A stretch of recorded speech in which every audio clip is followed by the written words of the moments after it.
ambiguous, and not knowing what the target systems are and the variety of target systems that are available, it can present a challenge in normalizing that traffic.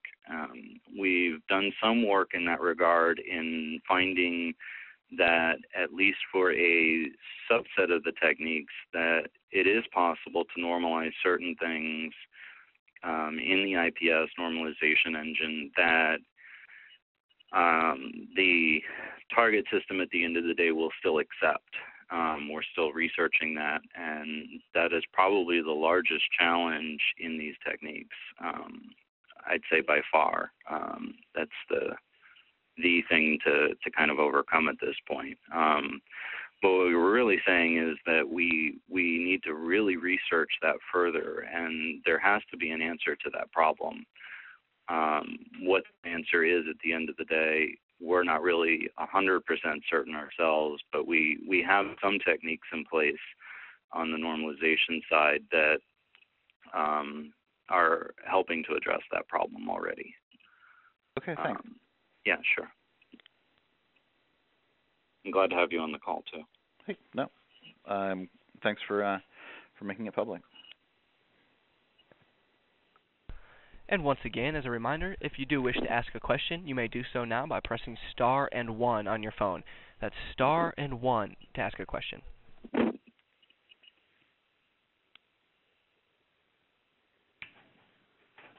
In the meantime, Jack, I was wondering if you might shed a little bit of additional light on the validation process that ICSA Labs undertook.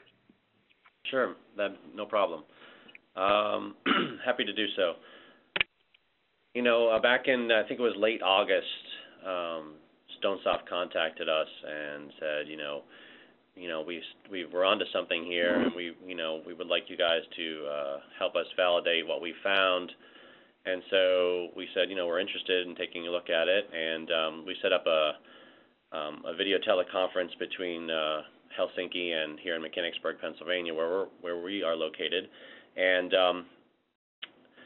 they sort of demonstrated, their findings. First, running an attack, that's normally caught by an IPS through the IPS, and demonstrating how it gets, caught, and then, they ran it with some evasion techniques that they had found, and showed how the same IPS couldn't detect the same attack when sort of more stealthy. And so, they said, are you interested in taking a look at this further? And we said, yes, we are.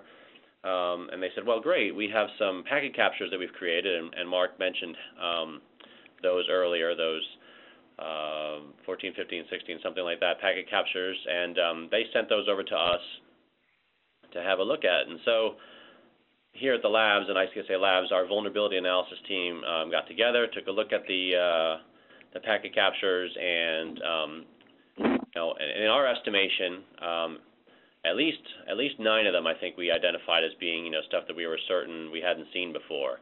And what I mean by that is we hadn't seen these types of evasions in any other commercial or freely available tools out there on the internet.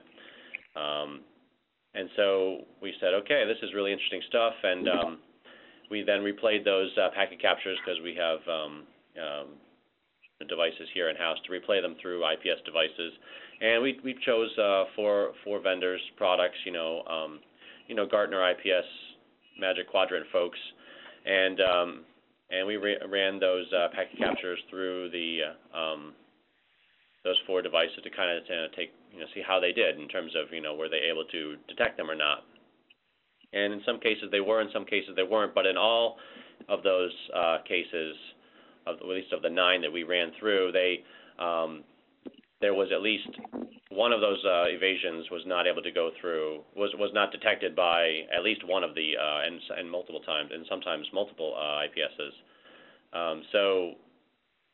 So we said, okay, well, this is good. I think you found something here, and the trouble is, though, that we haven't been able to run it live ourselves. It's interesting that you have created these packet captures, but what can we do to get a hold of the tool itself? And so So Stonesoft said, well, we're not really comfortable, letting you have it. We're talking to CERT, and we're trying to be responsible about the disclosure of this, and we're trying to do the right thing so that the whole community has a chance to, respond to this and get fixes in place before we make the tool available or make any sort of additional information available or whatever. So we respected that and said that's fine, and said, but what can we do? And so talking about it here and there, we agreed that maybe we could set up a virtual private network between the labs here and Helsinki there, where the researchers are at for Stonesoft. And so we set up the virtual private network, and again, our vulnerability analysis team was able to get access to the tool or environment in which things are contained, and we were then able to sort of pick and choose from the list of evasions there, and ran several of them against actual vulnerable systems, so that when the evasions that were in the in the tool coupled with an actual attack against a vulnerable system, we were able to run them and actually demonstrate that yes, they will actually compromise a system. Because one of the things that's tricky about evasions is that once you mix up a whole bunch of different evasions, it makes a mess. And when it makes a mess of things, sometimes the products can't detect them. And not only can they not detect them, but the system supposedly going to be compromised can't even understand what's being sent, so the evasion is ineffective, or the combination of evasions is ineffective. And so we wanted to make sure that we could actually exploit a system when coupled with these evasions.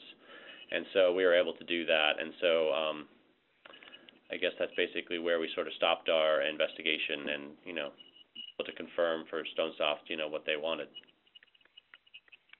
Does that make sense? I hope. Yes, it does. Thank you very much. Okay, do we have any other calls in the queue at this time? At this time, we have no questions in queue. Okay. I think, Jack brought up a couple of points that we really want to kind of touch on again and reiterate. That first, evasions themselves are nothing new. There's a set of fairly well-known evasion techniques that have been around for some time. There's a lot of prior research that at the advanced evasion techniques, what we're bringing up is that there is a whole new set of additional techniques that are available, and there are quite a few effective combinations that do work against most systems today. That we're not seeing this in the wild necessarily. We have no confirmation of that.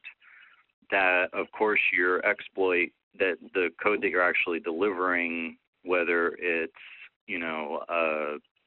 a known exploit like Conficker or Sasser or Stuxnet or Sasser or what have you, that has to still target a vulnerable system at the end of the day. But the thing that's disconcerting about advanced evasion techniques is that there's a much greater set of combinations now available, if somebody takes the time to develop them, that are fairly effective and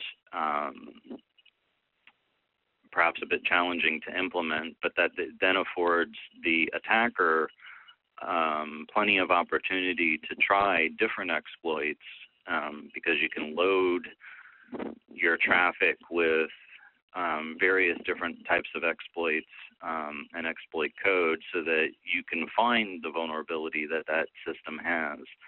And unfortunately, many systems within, in particular, SCADA networks, the medical community and stuff, there are certain industries in particular that have a challenge in patching their systems and keeping them up to date to remove vulnerabilities. And so, that's really kind of the concern that we're driving at. And again, this is really a call to arms to say, let's be proactive for a change and try and effect a solution and drive this research forward so that we're not here another 12 years from now continuing to discuss the topic, and we have an effective solution to the problem. And that's really kind of the core messages that we'd like to get across to the community as a whole. Are there any other questions in the queue at this time? We have no further questions in queue. This is Matthew McKinley again. So I'd like to take a minute and address one thing. So Stonesoft we have received a bit of criticism that I would like to address in regards to this being something of a marketing ploy. Now, Mark and Jack have certainly made the technical case that this is indeed a credible threat, but one thing I would like to address while we're here is how this discovery is actually beneficial to the security community.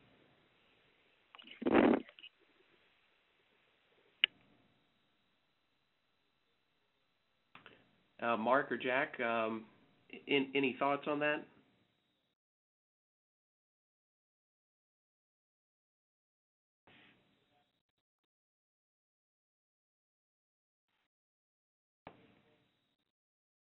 Mark?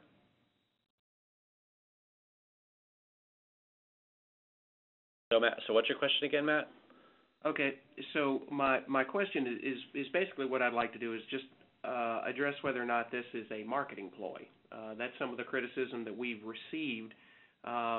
You and Mark have made a very convincing case that this is a credible threat, but how is the discovery of AETs beneficial to the network security community?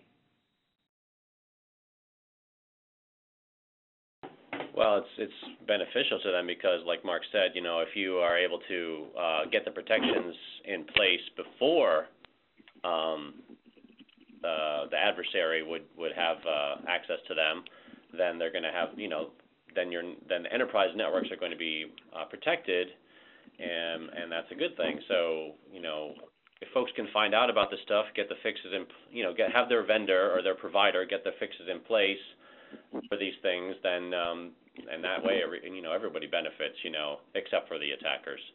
And so that's I think the reason that Stonesoft and you guys at Stonesoft are trying to be proactive about it and get the community to think about things, get things resolved, and I think that's the right way to go. Excellent. Well, thank you very much, Jack. Now, are there any other questions in queue at this time? We have no questions in queue, but as a reminder, if you do wish to ask a question, it's star then 1 on your touchtone phone.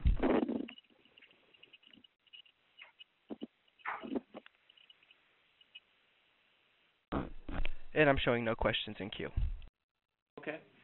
Well then, at this time, I would like to thank everybody for their time today. Thank you for taking the time to spend with us on this Q&A session. And I would like to remind everyone that if you have any further questions or if there's anything you want to contribute to the community, please visit www.antievasion.com.